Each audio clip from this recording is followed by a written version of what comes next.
इसे अपने मस्तक पर धारण करने से श्री राम की आयु बढ़ती है, मन में उनके लिए प्रेम बढ़ता है और समाज में उनकी प्रतिष्ठा।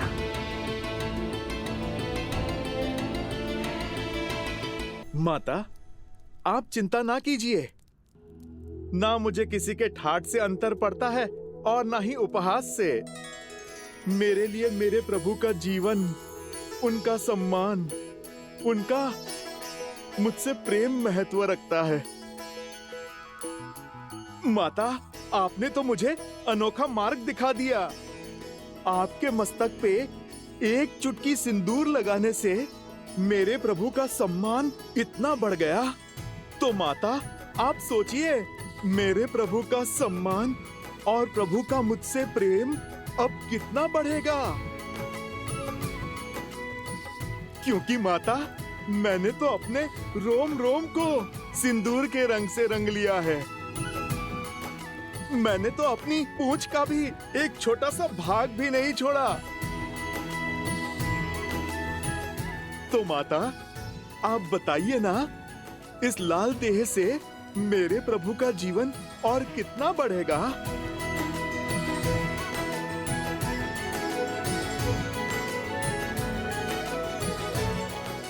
तुम्हारा प्रेम, तुम्हारी श्रद्धा, समर्पण अनंत है, अमर है हनुमान। तुम चिरंजीवी रहोगे और जब तक तुम रहोगे, तुम्हारे हृदय में श्री राम का प्रेम सदा के लिए धड़कता रहेगा।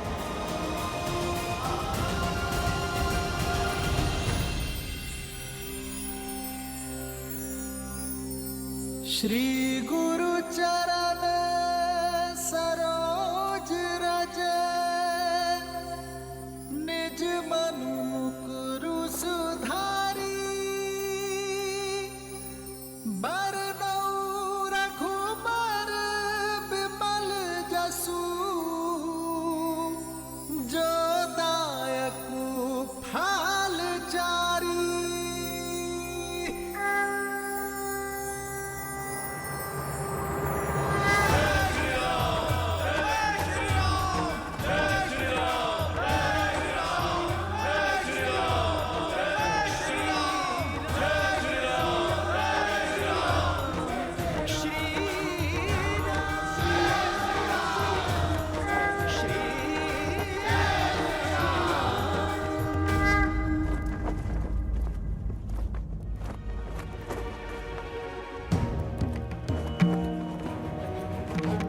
इस राज्य अभिषेक के समय की कुंडली में यह स्पष्ट है कि एक महाआसुरी शक्ति अयोध्या में प्रवेश करने वाली है।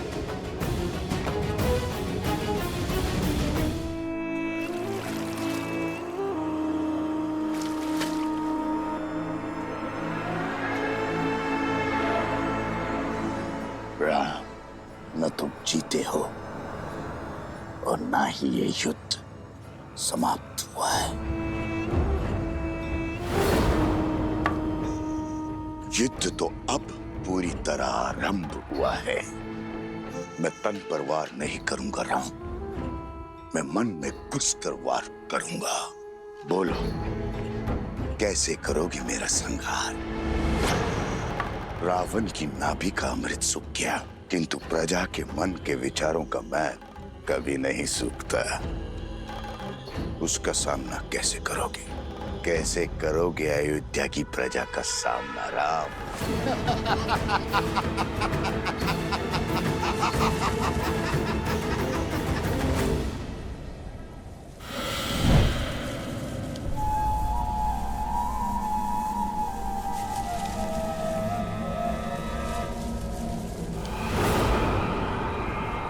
भूल हो गई मुझसे, जो आपसे सहायता की आस कर बैठी मैं, आपके द्वार पर प्रतिशोध की भिक्षा मांग बैठी मैं।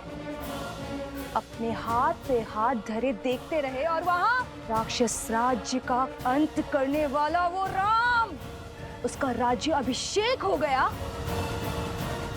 पराजय है ये आपकी।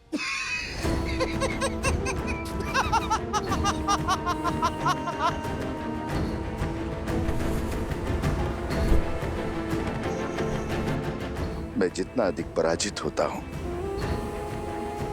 मेरा विजय पर उतना ही विश्वास दृढ़ होता जाता है। जानती हो असुर सदा पराजित क्यों होते रहते हैं? क्योंकि उन्हें अपनी शक्ति का तो बोध है, किंतु शत्रु की दुर्बलता का बोध नहीं है।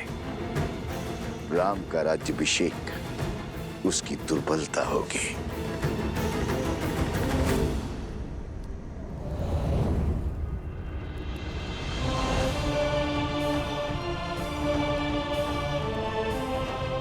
प्रणाम आचार्य।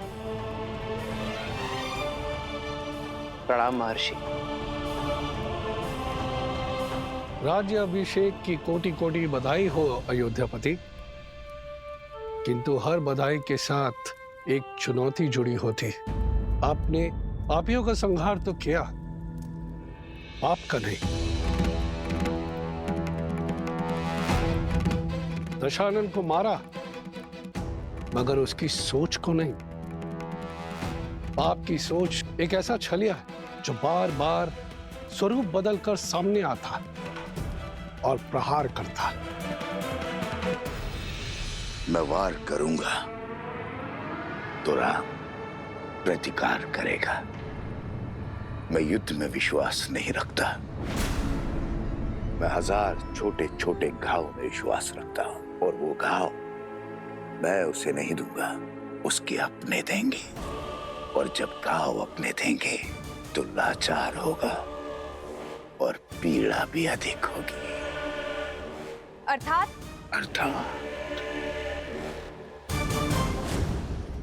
जब शत्रु वार करता है तो व्यक्ति दिल मिलाकर उसका प्रतिकार करता है, किंतु जब संतान वार करती है तो व्यक्ति घुट-घुट कर मरता है। अयोध्या की प्रजा को संतान मानता है ना राम। अब यही प्रजा उस पर वार करेगी। जिसने रावण से लंका का युद्ध जीत लिया, वो अयोध्या की प्रजा से युद्ध नहीं कर पाएगा। अब उस पर उसकी प्रजा से प्रहार करवाऊंगा। अयोध्या के भीतर एक युद्ध होगा जिसे अयोध्या हार जाएगी। अयोध्या की प्रजा के मन में इतना विष घोल दूंगा, इसे राम तो क्या, महादेव भी नहीं काट पाएंगे। रावण महान शिव भक्त था, ज्ञान का सागर था, किंतु वो राक्षस सुमाली की राक्षसी वृत्तियों से जन्मा था। राक्षस सुमाली के अन्य पुत्र भी हैं श्री राम, जिनमें न रावण सा तप है और न ही ज्ञान है, तो केवल कुटिलता। क्षमा करें महर्षि, अयोध्या के उत्तर की ओर भरत भैया है, पूर्व की ओर लक्ष्मण भैया और पश्चिम की ओर मैं, और दक्षिण की ओर हनुमान जी हैं। हम 4 बलशाली अयोध्या के द्वारपाल हैं। हमारे होते अयोध्या को किसका भय? पांव पर पादुका पहनने से, बाहर के कष्ट से बचा तो जा सकता है कुमार शत्रुघ्न, किंतु फोड़ा यदि देह के भीतर से निकले तो क्या करोगे? जब अग्नि घर के भीतर ही लगी हो तो द्वार बंद करने से कोई लाभ नहीं होगा।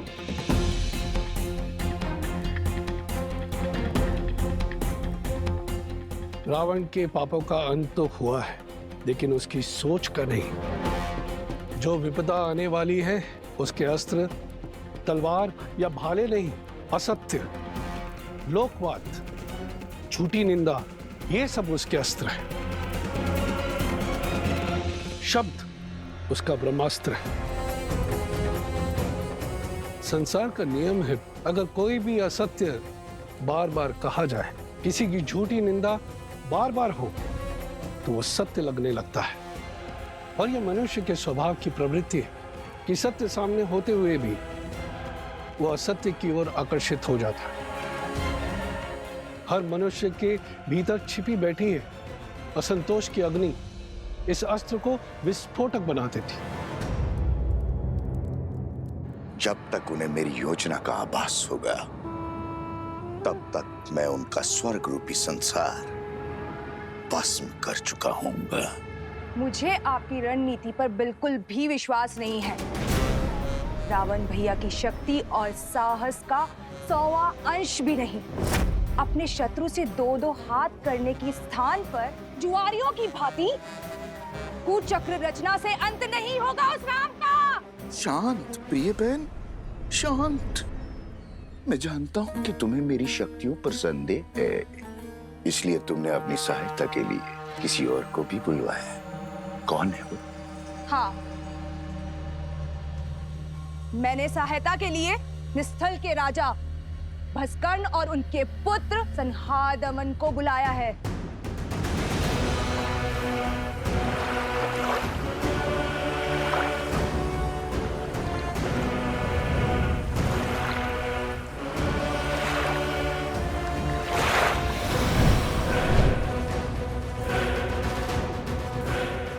ये महाअसुर भस्कर्ण के सैनिक हैं।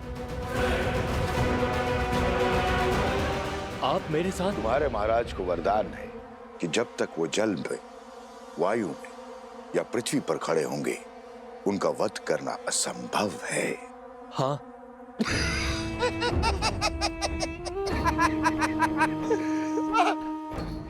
जाओ, करो युद्ध, किंतु एक बात स्मरण रहे, राम पर विजय केवल सहस्त्र रावण पा सकता है। जाओ, अपनी योजना को आकार दो।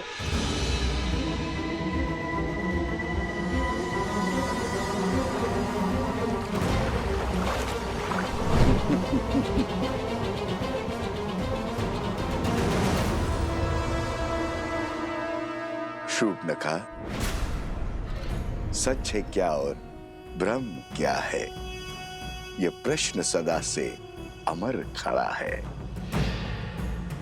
सहस्त्र मुखों की सहस्त्र बातें, इनसे भला कौन लड़ा है?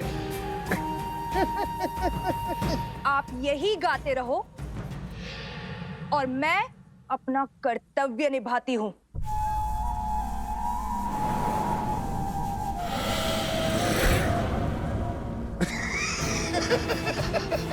राम राज्य पर अनिष्ट की छाया तक नहीं आएगी महर्षि। ऐसी परिस्थिति आएगी ही नहीं कि कभी असंतोष अपने पैर पसारे। असंतोष ईर्ष्या से जन्म लेता है राजकुमार, परिस्थिति से नहीं।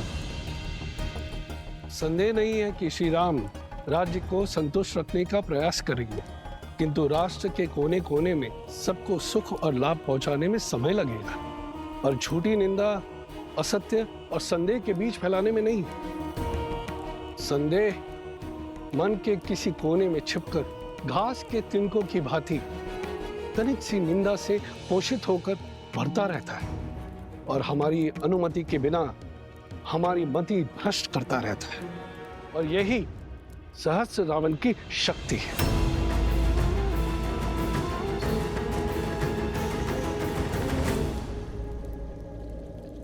मैं राजनीति नहीं, भविष्य जानना चाहता हूं महर्षि। क्या छुपा है भविष्य के गर्भ में? अव्यवस्था, अराजकता, विजय भी होगी, किंतु भयंकर पीड़ा और संघर्ष के बाद। मानव जीवन तो है ही दुखों और संघर्षों का सागर, इससे भय क्या? मैं तो अयोध्या के विषय में पूछ रहा हूं महर्षि। मैं भी अयोध्या के विषय में ही बता रहा हूं राजन।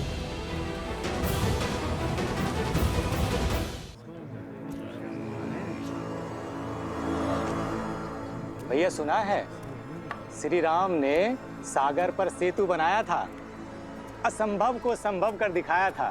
देवी देवताओं की विशेष कृपा है हमारे महाराज के ऊपर। सुना तो ये भी है कि रावण कोई साधारण योद्धा नहीं था। कहते हैं युद्ध बहुत ही भयावह था और बहुत दिन तक चला। जंगल में मोर नाचा, किसने देखा? न मोर न युद्ध। अच्छा, तुम कहना चाहते हो श्री राम ने रावण को नहीं मारा? न सेतु बांधा न युद्ध हुआ। नहीं नहीं भैया, मैंने ऐसा कब कहा? अरे हुआ होगा युद्ध, पर ऐसा नहीं जैसा सब बता रहे हैं।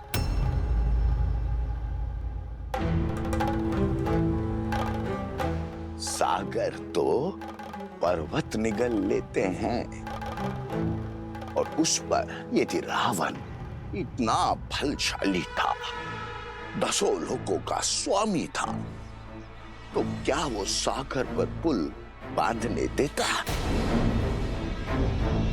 कदापि नहीं। तो क्या हमारे राघव असत्य कह रहे हैं? राम राम राम, ऐसा मैंने कब कहा भैया?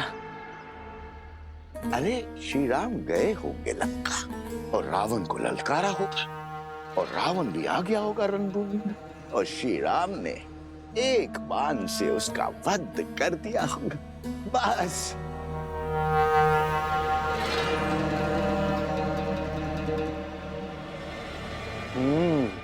हो सकता है ये सब कथा वानरों ने बनाई हो। ऐसे ही बात का पतंगड़ बना दिया होगा। सत्य वचन भैया, सत्य वचन। ये कहानी अवश्य वानरों ने बड़ी बनाई है। श्री राम तो रघुकुल वंशज है, सोचा होगा श्री राम की यश की गंगा में हाथ धो लेते हैं।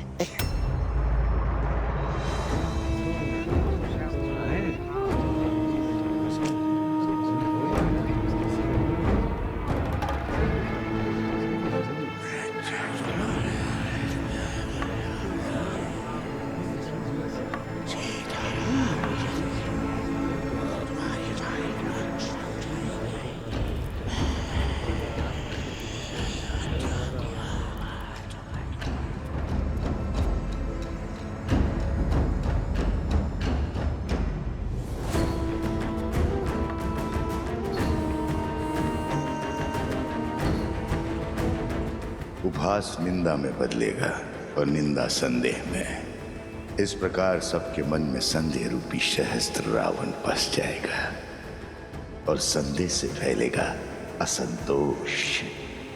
अब राम को मारने के लिए किसी शस्त्र की आवश्यकता नहीं।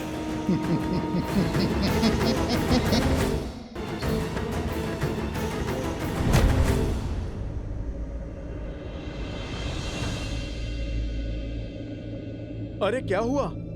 तुम सब इतने विचलित क्यों हो? राज्य में विचित्र सी बातें फैल रही हैं कि हम युद्ध की अनुचित कथाएं बता रहे हैं, असत्य कह रहे हैं। आप ही बताइए, हम प्रभु श्री राम के शौर्य का झूठा वृत्तांत क्यों सुनाएंगे? क्या आपकी वीरता कोई गाथा है? अर्थात पाप ने अपने पग पसारना आरंभ कर दिया है। कौन है जो इस असत्य का डंका बजा रहा है? मुझे उसे खोजना ही होगा।